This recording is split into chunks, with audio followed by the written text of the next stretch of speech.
And we are recording with Mr. Lee Slusher on Friday, November 8th, 2024 at 12:09 p.m. Eastern Time. We are both confirmed Luddites and angry and scared at the pace of technology and the damn kids and their rock and roll and their shaking hips and Elvis is the devil and all that good shit. So, guys, please go to the description. Please go to Lee's website. Please go follow him on all of your websites are in there. All the links are in there. Please go follow Lee. Please go make me look good and make it look like he gets something out of coming on my show. For everybody listening, Lee, tell them who you are real quick, and then we'll do what we always do and just make shit up for an hour. Sure, sounds good. Lee Slusher, I've spent about 25 years, mostly in intelligence and more recently in like geopolitical risk consulting. I started out in the army. I was what's called a cryptologic linguist, and I studied Russian, Serbo-Croatian, and Farsi. When I got out of the army, I worked in the intelligence community in different capacities, about half of it kind of operational, deployed, and about half of it doing sort of like national intelligence assessments, things like that. Spent quite a few years doing national security analysis on contract with the Johns Hopkins University Applied Physics Lab. Got to do a bunch of interesting things along the way. Was in Ukraine post 14, helping to assess the state of their military for future security cooperation. I was the head analytical architect of basically a 3-year effort to help revamp Taiwan's defense plans. Written all kinds of things, intelligence assessments, handbooks, other things for various parts of the government on lots of things, particularly heavy on Russia, NATO, Ukraine, but also some on Taiwan. And like a lot of other people, I had the 9/11 interlude, so I ended up doing like 5 deployments there.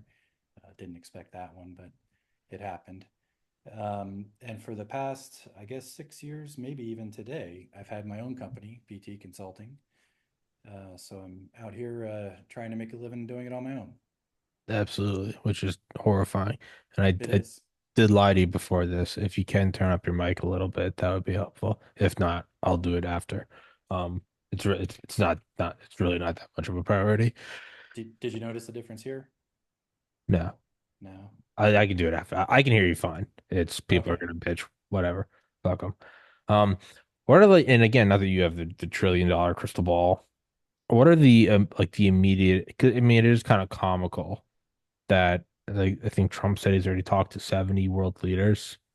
Like obviously, no matter who, new office, new management, you do have a shift in whatever. New guy in the block, new power, up, down, increase, decrease. It always changes. What at the I guess first glance, kind of 100,000 foot view for us simpletons, what are the realistic kind of I don't know if this is such like a how do you find happiness? Like, what are the geopolitical implications of Trump coming in? But what I mean, kind of just base answer, like for a kindergartner, what do you think will realistically be altered? I guess, Ukraine, Israel, Taiwan. Hmm. I think ultimately the U.S. is in a better position. Now, some allies, like those in NATO, clearly don't think so. But I think given the utter chaos and incompetence and corruption of foreign policy in recent years, and in particular in the last four, going from the Afghanistan debacle to this completely avoidable war in Ukraine, all sorts of things of that nature. I think Trump's in a better position, at least for the United States. A lot of people are still doing victory laps, after Tuesday, and totally understand that. But I think when people sober up a bit, they're going to realize that the hard realities are still there, and they've gotten harder, in particularly in the past 4 years. So a lot of there's real power and perceived power, and the U.S. still has a tremendous amount of power, but much of the perceived power it had going into the Biden administration has been laid bare, particularly in Ukraine. We've sent many of our advanced weapon systems, particularly in terms of fires like artillery and rockets and things like that. And we've not only given the Russians a chance to fine tune their ability to defeat them, but we've kind of showcased to the world that much of what we have isn't necessarily quite so good in high intensity warfare. We've also shown the world that our sanctions don't necessarily lead to the kind of calamity that people thought they would several years ago. So there's this diminishment in that big stick or the effectiveness of it to simply go around the world um, and make threats. And in that time, a lot has happened. Um, Newer alliances and deeper alliances, like between Russia and China and Iran, particularly between Russia and Iran. So there's a different landscape that Trump is entering into in 2 months. And like I said earlier, I think he's in particular compared to this chaos we've had. I think he's probably um, the best we could hope for. But the challenges are going to be pretty severe. So let's start with Ukraine. I, part of the victory laps that I see on Twitter, like, hey, look, everybody, all these people who've been misbehaving, like petulant children around the world are suddenly going to get in line. Now, there might be some of that, but when it comes to Ukraine, I think a lot of that is pretty ill informed. So people are misinterpreting Putin's comments of, I forget if it was yesterday or the day before, that he, okay, I'm ready to sit down and talk with Trump at least. Well, that's good, that's great. I think we should be talking to Russia, Iran, China, everybody. So it's good that we're at least moving in that direction. But the notion that for example, we're going to freeze the conflict, or we're just going to kind of wag our finger at them, and they're going to change course, completely foolhardy. So part of the problem is that in addition to this kind of diminishment of power, is there hasn't been a negotiating partner for Moscow in years. I mean, you can go back either to the Munich Security Conference speech in 2007, but in particular since 2008, there's the WikiLeaks made famous the memo from when Bill Burns was over there. Niet means niet, where Putin very clearly laid out like what would happen, these kind of red lines and a potential civil war in Ukraine, things like that. You can fast forward to Putin agreed to the Minsk agreements, and then we had Merkel come out and admit that from the West's perspective, those were just stall tactics to give Ukraine more time to arm itself. We can go past the start of hostilities in February of 2022. There were multiple peace attempts, not just the one in Istanbul, though that was the most fruitful. There was a tentative agreement between Russia and Ukraine, but Boris Johnson kind of came in with the backing of London, D.C., and Brussels, and tanked the whole thing. And Putin has been pretty open to negotiations the whole time, but they're not going to happen on terms favorable to the West. Of course, Russia has its own interests. So there's the from Blinken and essentially everybody, their insistence all along has been Russia can completely vacate all the territories it took after 2022 and Crimea, and then negotiations can begin. Well, that's absurd. That's essentially, it's in effect a refusal to negotiate. So that's where we've been all this time. And now with Trump, there's someone who said, well, I'm going to go talk to him. So that's fantastic. But a lot has happened.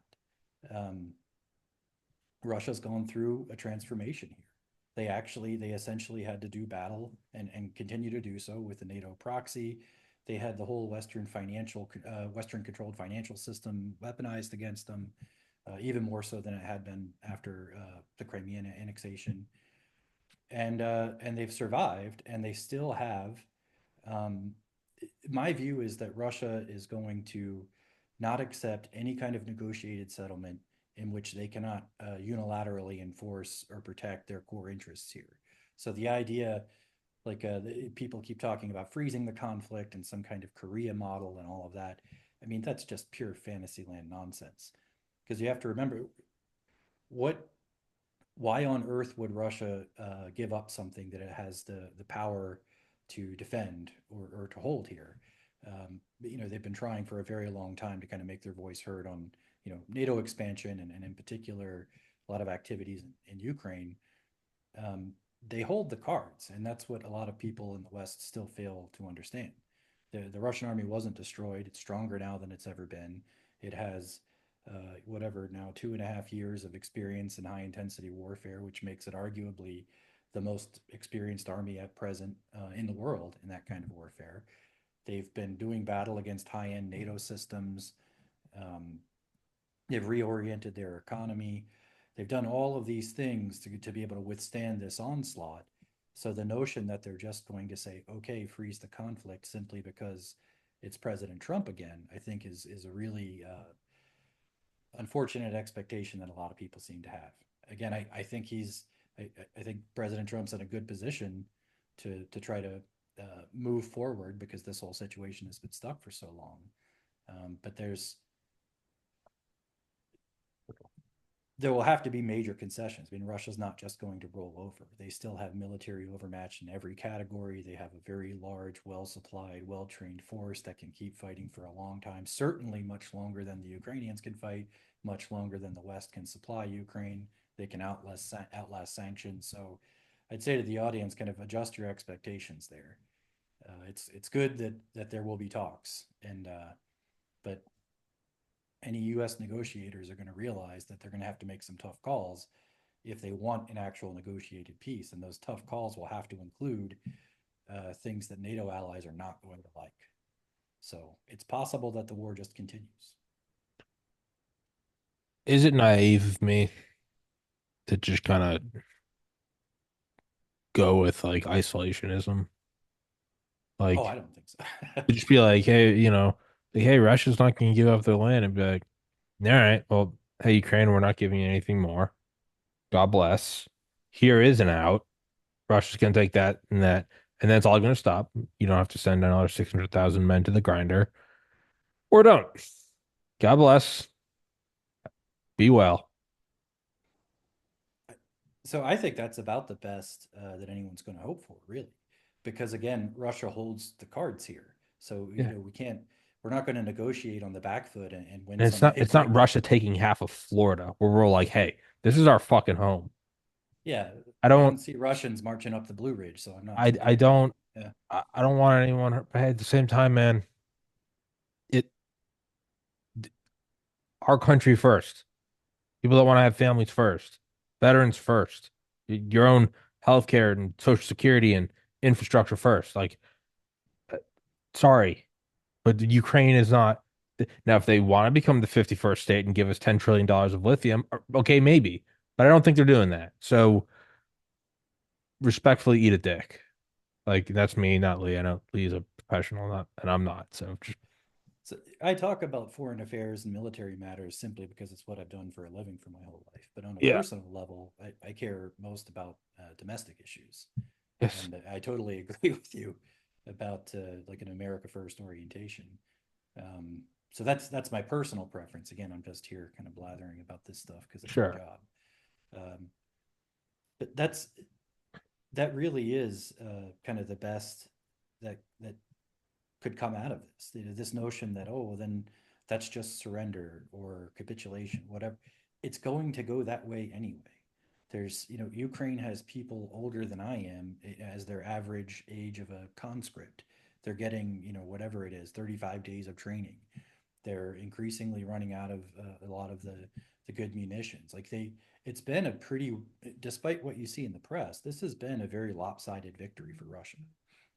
And a lot of people misunderstand that because they expect some kind of lightning victory like a 1991 Gulf War or the race to Baghdad in 2003. The situations aren't even remotely comparable. Russia, when it fought the Ukrainian army, when it began to, the Ukrainian military was the largest land army in Europe. It had 8 years of experience in high intensity conflict in Donbass. Many of their people had done multiple tours there. They had 8 years of help from NATO that then skyrocketed in the spring of 2 years ago. So there's still this enormous undertaking for the Russian military to defeat this. But so people wrongly look at that and say, Russia couldn't take on this third rate army. Well, it was the biggest one in Europe with the most combat experience. It's still, over a 600-mile front, it's still an enormous undertaking, but it's only moving in one way, and it's doing that inexorably. There's no reverse gear on this thing. And as the supplies are dwindling, not just in terms of the delivery of them, but in terms of what we have to deliver. And our production can't ramp up quickly, even to replace the stuff we've already given them. And Europe has very little to begin with. So that's if we kind of another part of this situation in Ukraine is that what is the Trump effect on NATO? Now, of course, people are wetting the bed. Trump's going to pull us out of NATO. I personally think that would be fantastic, though I doubt he would actually do it. And plus, it's a treaty. I mean, there's implications for the Senate. It's not a unilateral thing that he can just yank us out of NATO. Um, it has it matters like the execution of policy. To what extent is the U.S. going to participate? Are we going to do it in this full-throated way as we have been doing, or are we just going to say essentially, well, we've got your nuclear umbrella. If you get in a whole lot of trouble, you know, you guys take care of yourselves. So aside from no NATO, that would be my preferred NATO. I don't understand why we're still there. I mean, even Eisenhower said in the early days of us leaving our forces in Europe after World War II that if they're still over here in a decade, we should consider this a failed effort. It wasn't meant to be, and now NATO is 75 years old, and the European militaries are weaker than they have ever been. Um, and now, after 2.5 years of sending all their kit to get chewed up by the Russian army, they're even worse off. So, I mean, this whole thing is just entirely absurd. One of the little lines I use sometimes is that NATO is just a source of sinecures for the credentialed class, much like the EU. Most of the NATO bureaucracy is like a jobs program for the credentialed educated class. It's not. I mean, just look at the headquarters. This isn't a fighting force. The thing is giant. Whatever $1 billion headquarters made of glass.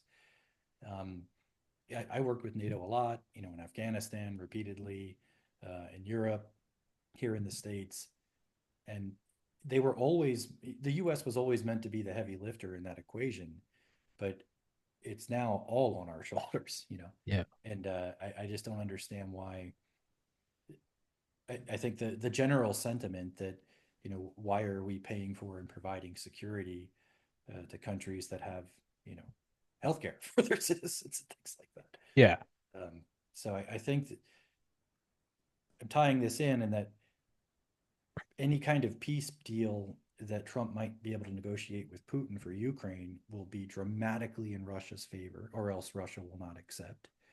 And in doing so, what does that mean as Trump's message to NATO? It would basically be parties over, guys. Now, whether he goes that hard, I don't know.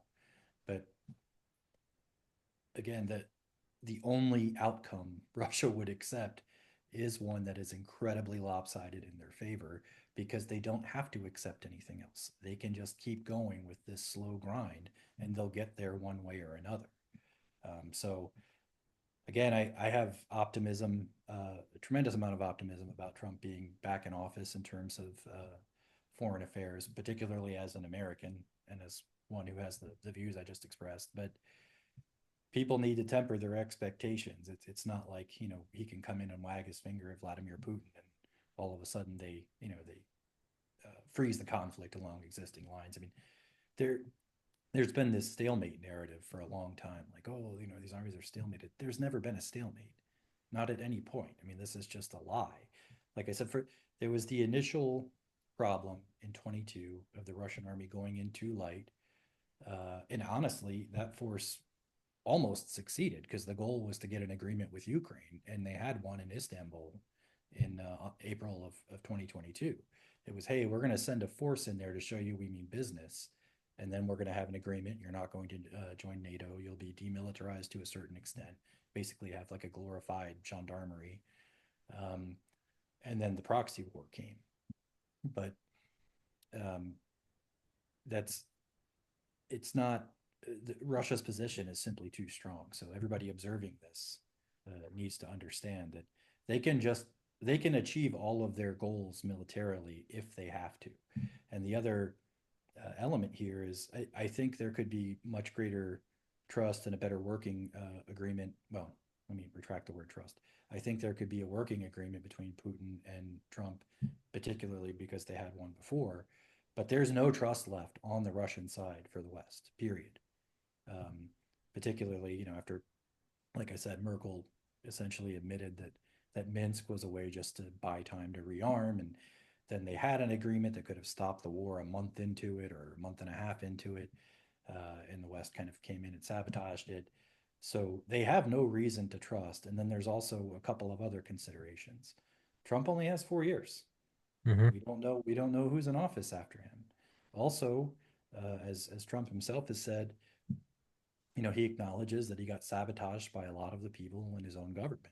So now he wants, let's say he does want to bring the war to an end by a negotiated settlement that's obviously in Russia's favor because that's the only settlement we're going to get. What resistance? I think the Russians would be correct in assuming there might be that effort might be sabotaged somehow within the U.S. security state and the diplomatic apparatus. So it's a pretty fraught situation. I appreciate that there's a lot of optimism, and for the most part, I share it. But we still have to be sober minded that the realities on the ground, wherever it is, in this case Ukraine, they're still there. Um, we're in a much better position with someone who's willing to talk and someone who wants to make peace. Um, but it's still a hard road.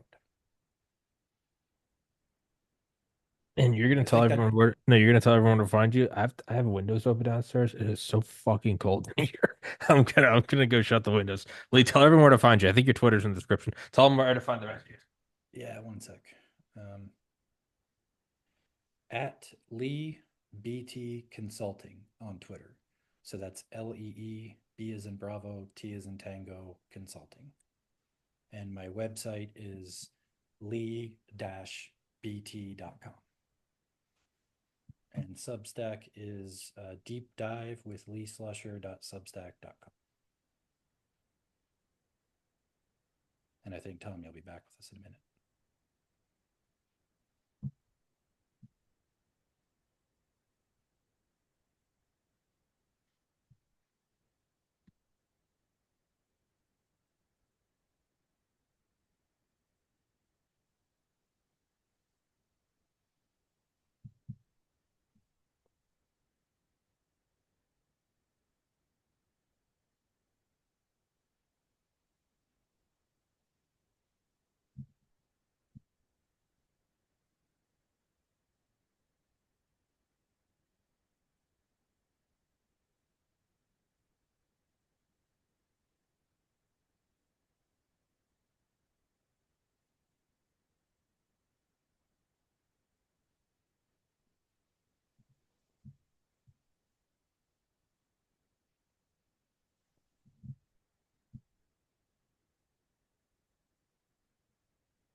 It's so fucking cold. Sorry about that, dude. It is. And here comes Tommy. I'm in Portland, Maine, and it has been going on and off between like summer and fall for a while, and I don't know what the fuck happened last night. And I'm like a quarter mile from the ocean, and every once in a while I'll just crack a window because I go to the gym before the podcast. Oh, but it gets kind of warm in here, and then after like 20 minutes, it's not even like normal cold. It's like it's like Prince of Egypt, like the fucking spirit that comes and kills the firstborn. That's what it feels like. You feel it on like your ankles, and you're like, "Fuck, it's cold." Um, but I yeah, think it'll be it's 76 today here in Central Virginia. yeah, no, it's not here. It doesn't even matter what the temperature is here because it's so cold. The temperature means nothing. But yeah, he only has 4 years. I mean, he only has 4 years. He's 78, but he also they shot him in the head in front of his family. Mm-hmm. Dragged him out for lawfare. I still think stole the election in 2020 we're seeing right now. Why are there 15 million less voters? And it's like all the memes are like, you're so close. I thought it was obvious 4 years ago, but I think that he only has 4 years. That it might be a good thing. He might be on a warpath. And I don't mean to like cheer on like, yeah, fuck them all up. No, but I think the only 4 years might be a plus in this case. I think it's just kind of like he's I like Trump. I voted for him. He also, for better or worse, has a huge ego.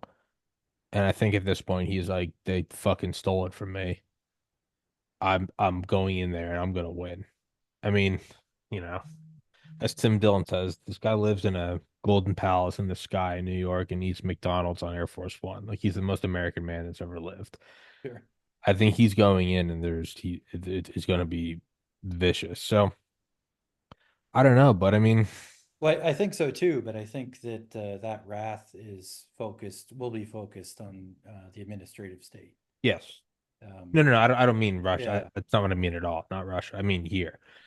In which and case, rightly you so. also might see him just kind of be like, Zelensky, Putin, this is what we're doing. Zelensky, he's going to give you this. He's going to take that. And if not, you can go back at it. Bye. Like that's what I mean is I think it might just be like bing bang, like, hey, we're meeting and in 3 hours, hey, Well, peace. that's it. Figure I the mean, fuck out. think about what uh, methods of coercion he might have at his disposal. They've already done so many rounds of sanctions because I read all these documents from OFAC from the Treasury Department. They've done so many rounds of sanctions that they're just going like ever deeper into these like smaller companies and these lesser and lesser significant people. And it's like, Diminishing oh, returns of like yeah, it's. I mean, they're you can't sanctioning have the Pepsi and it's like, all right, dude.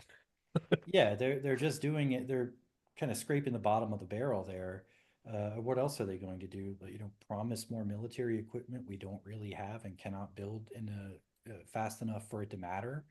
Like so, there. That's what I mean. Is the bargaining position has gotten significantly weaker over the course of the past several years. So, and as I understand his domestic message, getting out of that kind of thing is a priority to focus, on the U.S. and on peace more broadly. So I don't see what method he might have to coerce that hasn't been exhausted or significantly degraded. And now there might be a carrot instead of a stick. It might be, hey, we'll remove all the sanctions. I mean, Russia's survived them, but they'd rather not have them. They'd still rather be able to Sure. do business normally as any other country. Well, I guess we sanction all off countries, so Yeah, um, I don't think he's gonna be all these tools of coercion are not going to be really available in any, I guess, effective manner to Trump. And I think that will probably facilitate whatever he was going to do even faster. And by that, I mean, not only is there nothing, it's not like, well, now we're going to give him Abrams. Like, we've already done all the things, we've already blown all the loads, and we've done all the sanctions. So because those don't even exist, I think that's just facilitating the fast forwarding to the point where Trump goes, if anyone else would go in there, it'd be like you don't have any of these tools left. But you have Trump going in and he's talking to Putin. He's going, the only person they hate more than you is me. So mhm, first of all, fuck these people. Like we sure, have that kinship. What can we do? And so it's almost, God works in mysterious ways. It's almost like there's no more like escalation other than like nuclear weapons, but there is no more escalation. So it's kind of just like there's nothing else I can do anyway, and I hate them too. yeah, Do you want and to end this? it stopped the killing. Yeah, Yeah, and we'll lift uh, the sanctions. assuming the the current administration doesn't cause any Go radical out with a escalation in the fucking next couple bang. of months. Yeah, Yeah. I don't think so. it I think Biden hates Kamala so much. I really do. I it think he certainly does. seems that way. It's kind of fucking hilarious. It does kind of seem like some like Lord of the Rings, like an unlikely ally in the final hour, like Joe fucking Biden being like, "Fuck this bitch, Yeah, fuck, fuck this trash whore." They stabbed me in the back. I'd give him 50 years to this place. Yeah, so I yeah. don't know if he's gonna burn it down for Trump. I mean, it's any kind of we have to consider the domestic implications of the second Trump administration when we're talking about any foreign ones as well. So the big battle, of course, was winning the election, which he did handily. Now, of course, the next big battle is picking the right people, which we everybody knows that Yeah. didn't go so well the first time. I'm pulling up the final election results. Sorry, keep talking. I just want to see what the final numbers are. Yeah, Trump himself admits that he had a lot of the wrong people the first time around. I I feel pretty confident in saying many such people are trying to cement themselves in the second Trump administration as well. So that's kind of, first battle, the election, second battle, personnel. But third battle is the fight with the administrative state. And these people, in many cases, including Republicans, have spent many months laying all sorts of bureaucratic and administrative landmines and traps that trying to hamstring, the incoming administration. Plus, I mean, you remember, I'm sure the amount of litigation that occurred in response to almost all of his domestic policies the first time around, right? Hmm. People, lawsuits out, all over the place, nationwide injunctions from federal district courts. So all of that is going to kick off right away. Um, and his plan, of course, to dramatically reduce the size and scope of government. It's it's a hell of an ambitious thing. I mean, I think it's great, um, but we have to understand that that's going to suck a lot of energy uh, in out of the administration. That doing battle with federal bureaucracy. So when it comes to foreign policy, it's an open question. How much does the domestic front kind of impact what he's able to do overseas? Um, and the degree to which the people in the bureaucracy can throw sand in the gears, including with his foreign goals, right? So that's it's going to be a fight from the very beginning. I almost Yeah. picture the administration like paratroopers dropped, behind enemy lines, and they're gonna have to fight with what they can carry, and they're basically surrounded on all sides, and Yeah. the enemy knew they were coming. Yeah. So it's Yeah. yeah, it's gonna be a Yeah. battle. But he's already done it once. Oh yeah, That is a thing. He's already done it once, and I don't think he has any illusions about any like altruism or like decency. I think it's like the second time in, it's like no, this is not gonna. oh, it's full It, auto, I think. Yeah. yeah, I don't think they're using the less lethal munitions. I think they're going in with like incendiary rounds and turning off the body cams. Hmm. Like, all right, guys, the term war crimes are gonna get thrown around a lot. All right, I want you to steel yourselves. Yeah, But I take your mean, patches off. yeah, exactly. Yeah. Right. Yeah. Yeah. Exactly. Just put that, that fucking, again, Tim Dillon, the meme of like, yeah, John Brennan was signed in on the Constitution, not the Bible, because he's a Catholic. So, yeah, you just imagine them like putting the Bible and he goes, hey, this has nothing to do with that. You put that away. All right. I know what I'm getting into. And Yeah. yeah. It's like, hey, this is like, you leave God out of this. All right. Um, yeah, no, I mean, they're gonna do that from the get-go. But I do, and I mean, truly just a Neanderthal. They have the House and Senate too, though. I don't know if that, but I think he did in He, 2016. well, he did, yes. So Um, it really is kind of a weird. The variables are all kind of the same. It really is like we're running the simulation again. um, but with each side more aware of what they're getting into. And Correct. yeah, Correct. Yeah, and so he has 295 electoral votes, and he seems like won the popular by 4 million, which is 312. oh, it is. Yeah. Well, at Well, least the last I checked. whatever it is. Yeah, Yeah. 312. I mean, 295 is impressive, but 312, yeah, Oh, sure. he walloped her. Yeah. Yeah, no, it's I don't know. Part of me is like it just seems like they're just so worn out. Like even the riots, it kind of just seemed like half-hearted. Like the Hmm. last day of spring break, everyone's bordering on like alcohol poisoning. Like it kind of seems they're like either no justice, no and you're like fuck, dude. I don't. Yeah, he's a Nazi. He's fucking. It's the I'm so tired. Like I can't afford eggs. I think there's that, followed by just probably I would imagine vitriolic anger by Trump. Just like you don't have forever. They fucked you so many times, deserved or not. I mean, it's probably going to be total revenge. I don't know.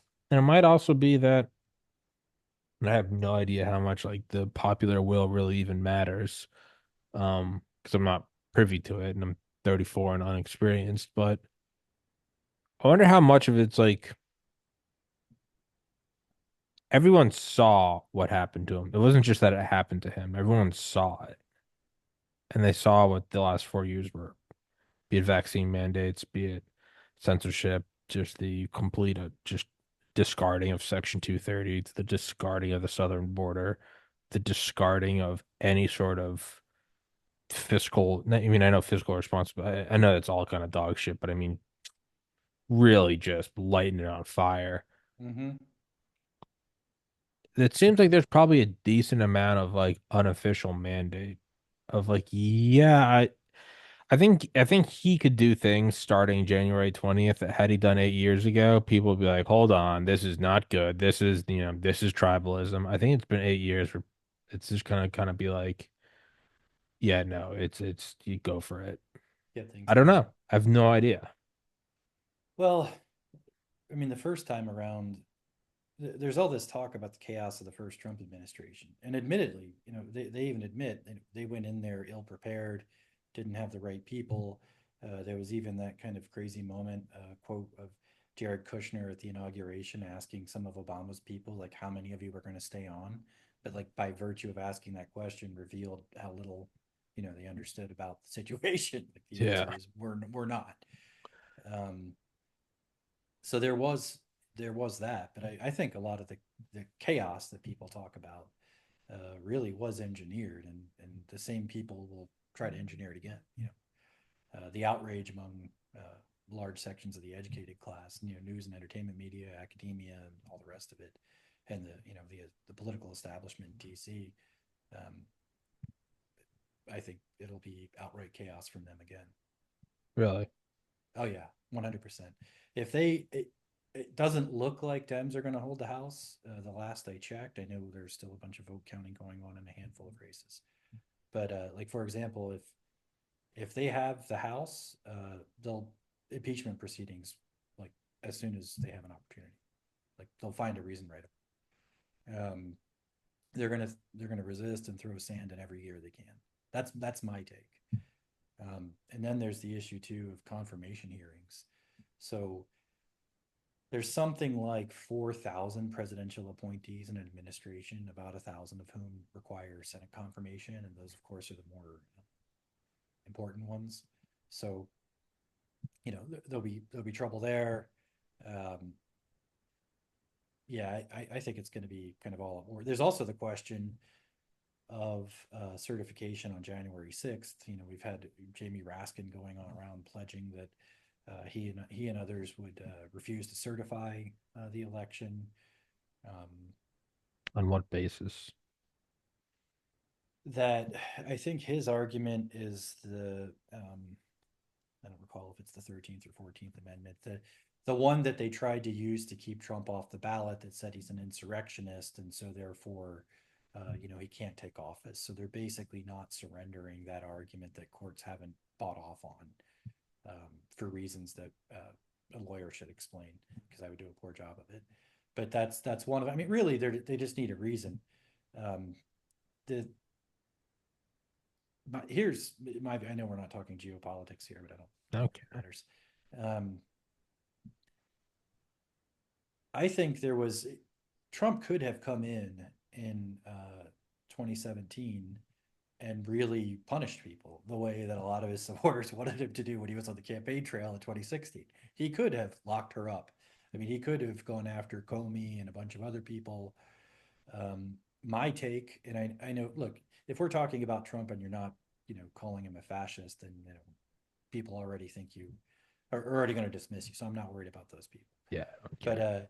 I think he came in, and I remember him at the inauguration gala, and I think he wanted to be magnanimous. I think he wanted to unite. Like, okay, he walked up and praised Hillary Clinton right there in the ballroom. I think his idea was, I'm a doer, I'm a business guy. America has a lot that needs doing and fixing, and let's get at it.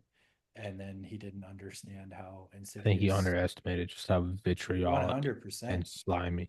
There is no like, hey, but the best. It was no. I mean, fast forward, they shot him in the face in front of his family. Hmm. It's very. It's. I keep bringing that up. Like they tried to JFK him in 4K resolution, And if not for that last second head turn, they would and have. not some kind of weird sanitized. Oh, I died in a car crash, where it's no, no, no. They tried to physically destroy his head with a bullet on camera. Yep.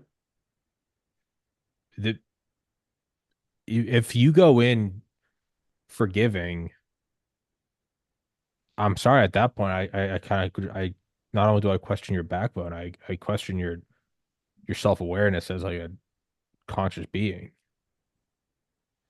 There's other things too. I think it's an all out war on the domestic political front that he's stepping into, um, especially if Dems get the House, which it doesn't seem likely they will at the present. But there's also the issue of the economy. I mean, it's not in great shape. We have all these zombie companies that have stayed alive for so long. We have commercial real estate crisis. Companies have debt they can't refinance. There's all sorts of things. The government keeps either retroactively adjusting numbers or intentionally putting out false ones, depending on one's perspective. I'm not really qualified to speak to the financial aspects of it, but I've heard pretty convincing arguments that there are regulatory changes afoot that will basically tank things intentionally. So, how long the wheels can stay on the economy in that situation, combined with whatever chaos they've got planned, uh, bureaucratically, legislatively, judicially as well, because there'll be lawsuits. Yeah, it's just going to be a fight. Yeah, I've got kind of like a more sober take on it, I think, is on like 2019. I was like, yeah, Trump's gonna win. People are gonna vote with their wallet, you know. Doesn't matter how much you dislike him. People like a fat wallet. And then like, oh wait, they released a bioweapon. Like, oh Mm-hmm. man, I was a little bit of a pussy. I was like, yeah, they're gonna say some mean things. They're gonna keep calling him a fascist. So like, oh, straight like Tom Clancy, like Cold War shit. Like, oh. So I think the upside though, I think the upside is though that they stab Biden in the back. In that anything they do on like January 6th or whatever, the law of the land is still Joe Biden, who is very angry at his party. I mean, his wife were all red on election day. Mm-hmm. Not to sound like some fucking like, gossip rag, but I mean that's not subtle when it's not that it's not like she's like the comptroller's daughter-in-law. It's the president's wife is like, hey, fuck you. And Biden comes out yesterday. I don't think I haven't seen him cheesing that big in years. Just like Mm-hmm. he's kind of fucking just walking out like he just got laid, had a cup of coffee. He's like, sup, fuckers? Like, so he could just like, I don't have no, I have no this, and this is my own ignorance. But I feel like he could steamroll any opposition to signing Trump in, confirming it. He'd be like, hey, as president, I'm using powers X, Y, and Z. The Bidens haven't been very subtle lately, but I think what we've seen is probably going to be the extent of their protest. I think the real, I don't want to use the word resistance, but it'll come from others. So earlier when I was mentioning that, after the inauguration, Trump tried to have like a magnanimous approach and, be conciliatory with Hillary and such, and then he found out that these people were out for blood. I think this time around, all those same people who were trying to sabotage him realize that they're probably not going to get a free pass. And it's not just that these people are going to lose power, many of them will end up in prison. Hmm. I mean, many crimes have been committed, and quite a few have just, rampant, obvious corruption that's simply overlooked because the corrupt people are the ones Or- in charge of any oversight or investigation. So when that changes, it's not just that people are going to be out of power or lose some cushy gig or no longer be in control of how much is in the trough and who gets to eat. I think it's an issue of who gets to keep their liberty for many of them. So I would say that's the starting point for how crazy they're going to be. Yeah, it's That's not my take. no, it's not 2016 where it's like he's a Nazi, and it's like how much of that's just, and then you get off camera and you're like, all right, how are we gonna obstruct them? And it's much more tactical. It, If an election was still, I mean, that's not like that's bad. You're going like you're going to like ADX Florence. You're going to oh, Gitmo. Like that's oh yeah, that's yeah. that's So, and that's it's not aiding and just abetting an that. enemy. Like that's the one that's on everybody's mind now because the recent election really it was the 15 tide million going people out. didn't Now show we up. It's yeah, you're the so tide went out. close. And now we realize they were swimming naked, kind You're of thing. so close. 15 million didn't. Where'd they go? They just disappeared. Come on. Yeah, you're Come almost on. there. You're It's almost the there. dog finding the But sheep. Like, it's not just that. I mean, I would say start with Crossfire Hurricane and work your oh way yeah. forward. I mean, the Yeah. national security apparatus, uh, all the Use way of up FISA, to yeah. Biden and Obama and Rice and Brennan and all of them. I mean, they weaponized the intelligence apparatus to go after a political opponent. I remember um, in whatever it was, 16 or 17, I think it was 17, when the Steele dossier came out. Mm. And my whole professional focus for the most part was Russia.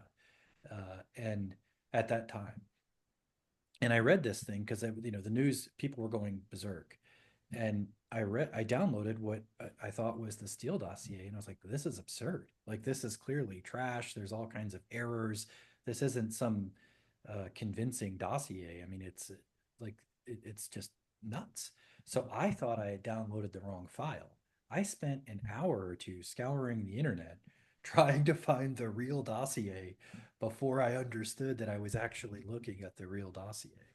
I mean that it like Fuck.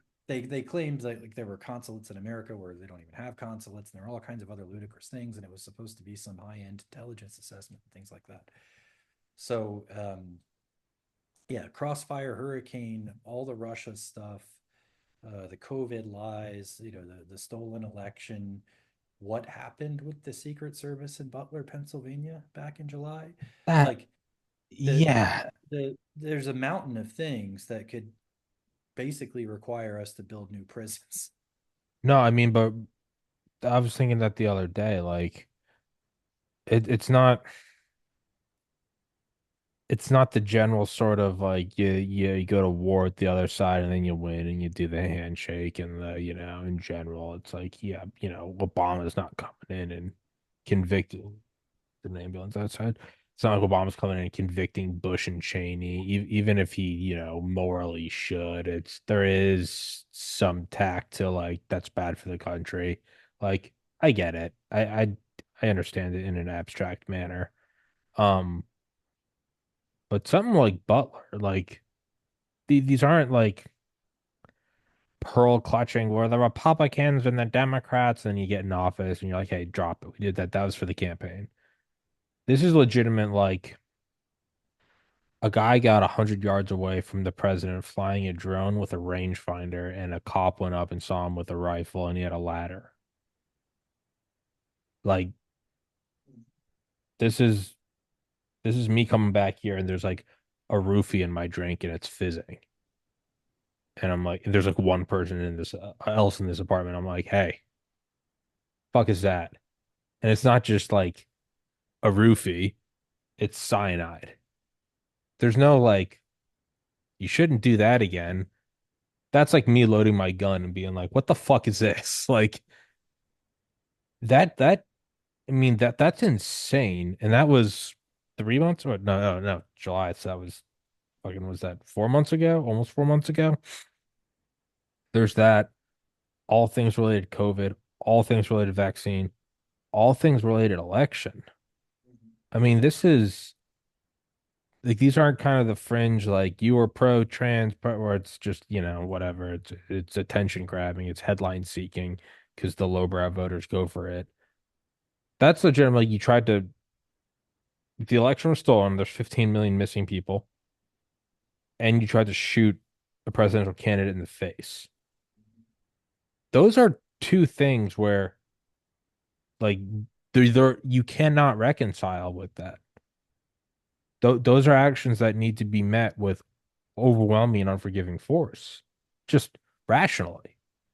If you go and try to shoot the president, like, dude, there has to be repercussions to that. Like, will Bush and Cheney ever get punished for Iraq? Probably not. And I kind of understand though that it's like, yeah, whatever, maintenance of empire, whatever. You can't have the Secret Service let Trump get shot in the fit, and then 11 days later, the kid's house is, I didn't know this, it's professionally scrubbed, like actually cleaned. Who does that? There's no internet footprint. Who does that? That's nation state force. Well, which nation state was it? And it's If it's not another one, that's war. If it's ours, that's there are some odd things that like cannot just be, you know, yeah, I'm not gonna lock her up. It's not that. Like this is if you don't deal with this, it's gonna happen again. Like we've like gone across and back and over the Rubicon like 40 times this year. Like we've built like a bridge and we're just running out across it. And there's also just the general Hey, politicization, weaponization of the government, not only against Trump, but against many other people too. Um, you know, one thing that sticks in my mind, uh, unmasking. Are you familiar with this term in I've heard that reference term. I've to? never actually looked it up. What is unmask? Is it like So doxing an it asset? has to do with electronic intercepts, like NSA stuff. So sometimes there's an American that's caught up in it, and the American's identity will get masked. So he or she will be listed not by their, the name, but something, whatever Like it an is, IP, unidentified person one or sure, something. encrypted, whatever. Right. And only a small handful of senior people have the authority to unmask who that, well, they'll back up. They do that so that they can collect on like foreign targets. And if an American happens to be involved in the communication, they don't lose access to like the foreign part of the discussion. They just mask the identity. So there's a small handful of very powerful people who have the authority to unmask, and they're supposed to use it very sparingly for extraordinary circumstances. Now, the Obama administration, particularly toward the end after Trump was elected, just went hog wild. Samantha Powers, the current director of USAID, she was, I think, the UN ambassador at that point. I mean, she's unmasking people left and right. So fast forward to the Biden administration, there's something that didn't get a whole lot of coverage.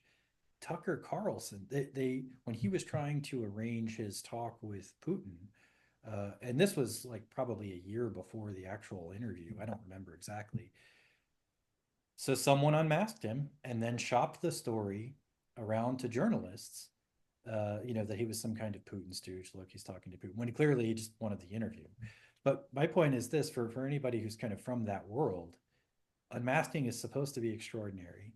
The Hmm. abuse of it is supposed to be a crime.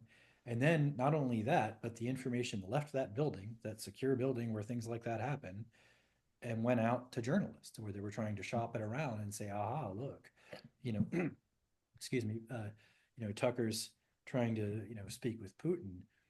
That kind of abuse, I think, to the average person, particularly in light of all the chaos that we've experienced, kind of out of control government corruption, it just, probably isn't even on the radar.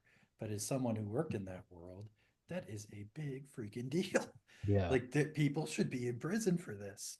But you know, as far as I know, no real investigation or no public consequences.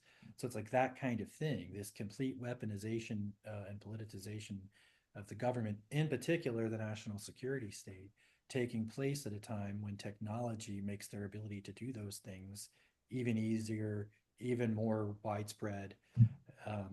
Like that stuff just has to get crushed to the extent we can do it. And that's an all-out war against powerful people. So And if you and I know about this, then the people that didn't obviously know about this. And there's now a countdown to Hmm. when the window opens to where they can theoretically be revenged upon. What are they going to do between now and then? Because if it's already if the baseline is like you're going to jail, like that's best case. Well then, and it's not right, but I mean rationally, wouldn't you be like, well, if I'm already gonna be fucked, like yeah, I'm gonna try to flee the country. If I'm already looking at like 5 life sentences, yeah, why They've wouldn't I already try to been, leave? Why wouldn't I try to leave the country? That's another life sentence. some of them have been discussing this publicly on Yeah, but cable about like yeah, news. Trump's gonna. Now It's like they a Simpsons meme. What an odd thing to right, they frame it as I have to leave this dictator who's going to use the government to go after his political enemies as opposed to as revenge uh, for me being in the there's government there's going after my political enemies. there's breathtaking political corruption and the people responsible for it might get prosecuted. So, potentially they have to leave the country. Like they had Andrew McCabe, the former, I forget his exact title, assistant director of the FBI or something, the person who set up General Flynn, and he was involved in Crossfire Hurricane and all that stuff. They had him on TV, I think, over the summer or spring with this kind of like fearful look, like, oh, I don't know, people might have to leave the country. It's like, well, yes, maybe you do. And then you have to wonder then if they view this as an inevitability, they'll do anything to avoid it. Now that That's anything could be, you know, destroy your phone, burn your passport, and try to vanish, or you might use the levers of power that you still have to do anything. Now it's hard to, I mean, what else would they do? They've already shot him. It's kind of that's the problem. You can't. You've kind of escalated past what you. There's no more like other threat. I'm gonna shoot you. It's like, well, you did that. You kind of already, mm-hmm. you know. You have to wonder what they will do, how they will scramble. And I get, I don't know, the silver lining might be that it doesn't seem like Biden's 100% on their side anymore. He seems like he's been burned. I don't think that doesn't mean I think he's on Trump's side. I think it's more of like, why am I going to play along with any of you people? Fuck you. And he is still the president. He is, but I really think he's irrelevant at this point. Yeah. I think that's most likely the answer. So, but then, so the people in power, they have what, 1 month to what, 2 months and 11 days? Mm-hmm. What are they going to do? Do you lob a fucking tactical nuke over to Kiev? Do you, I don't know, stop aid to Israel? Do you tell China to go in Taiwan? Do you tank the economy so that Do that's you, so overwhelming and takes all the air out of the room? do you just yeah, pull that Yeah. Jenga block and be like, hey, by the way, this is the Mm-hmm. real inflation numbers. Peace. Yeah. It's all been government jobs and immigrants. And Yeah, I mean, yeah. yeah, I don't know. I don't know. I guess a lot of it will depend on how forgiving, the president wants to be, Oh, President why Trump. would you But be forgiving? that's They that's the shot you in the immediate face in answer though, front of your right? son. Yeah. Like, And it's obvious, and you have a mandate based on the last election. So uh yeah, if I'm I think Trump, that's the obvious answer. I'm putting on the mask of saying we're going to go in there and there's not going to be vengeance. That's not how we act in a democracy. And then do it. Or, it's not revenge, it's justice. Look at all these crimes. If we don't stop them, they'll do it again. If I was him, I would just completely lie. I'd put on like a total beta pussy face and be like, we're gonna go in there and build bridges and alliances. I think you come out and you say all of that. It doesn't matter what, lose votes. It's over. You're not gonna lose any conservatives. You have conservatives say it like, oh, this bitch. But if Trump goes, we're gonna go in and we're gonna, establish alliance. That's what I would say, simply so they don't like, set off a nuke in Manhattan. And then I would go in there and I'd, it's like that. You've seen that quote where it's like, be the person your dog thinks you are. Hmm. I think Trump should be the person they think he is. I I do. Send Delta Force to the FBI. Like, but say you're not going to do that. Not because you, but just rationally, tactically be like, well, we can't have them burning it all down. I'd come out and just start acting like a total pussy and be like, you know, we're gonna meet with them and just because there are no more votes you can lose. It doesn't matter. The best you can do is sort of placate the people in power. We're gonna aid Ukraine, Slava Ukraini, you know, and then go in there and be who they think you are. I don't know.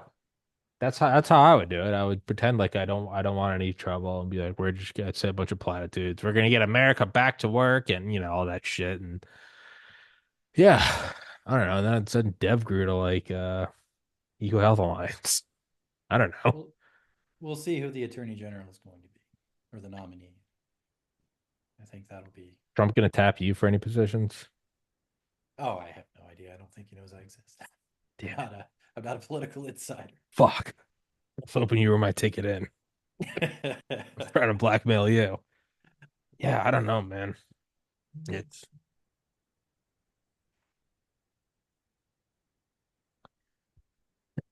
it's a dance that you have to do. You can't bull in a china shop, but not because you're ethically or morally withheld. I think he has the mandate and the karmic justice to do it, but you have to be rational about it and be like, if you start making these statements now, they're going to burn down the house on their way out.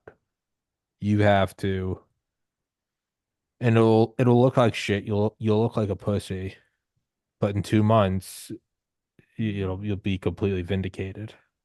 I think that's what you do. I think you go total spineless. We're gonna build bridges and reach across the aisle. Simply so they don't burn it all down. It's They're you're primed talking to the for guy with the gun. You're like, hey, just put the gun down, let go of the hostage. We're gonna talk through this. And then the second the hostage ducks, you just take the head clean off. the You're not doing problem it is because you're a bitch. You're doing it because it's tactical. Sorry, what? the federal bureaucracy is so bewilderingly large. It's this Yeah. just Byzantine thing Yeah. with bureaucrats uh, layered very deep. There's all kinds of ways that they're plotting to kind of sabotage. There'll be. I don't think. I guess my point is, I don't think there's a clear headshot to use your analogy. I think Mhm. it's a brawl on many fronts that will be more like kind of a knife fight in a trench. All right, well then say that. Yeah. Trump should come out and say exactly what you just said. You don't understand the sprawling bureaucracy and how entrenched and Byzantine it is. So I will be entering Washington, D.C. with 3 armored battalions. Like, I don't, like, one or the other. I mean, legitimately, what does he have to lose? Mhm. Re-election? You're almost 80. They've tried to kill you. There's what? But what I've heard at least is that there's a fair amount of panic. Yeah, Yeah. as you would. Which yeah. I don't know. Maybe he should just start floating things. Just maybe I think he should start making like really kind of cryptic open-ended tweets, you know. Like what would the founding fathers do with persistent ISR? Fun thing to think about. It's like 3 a.m. The new Kofefe. Yeah, just really just kind of be like, what if those, illiterate farmers from Mount Vernon had M4s?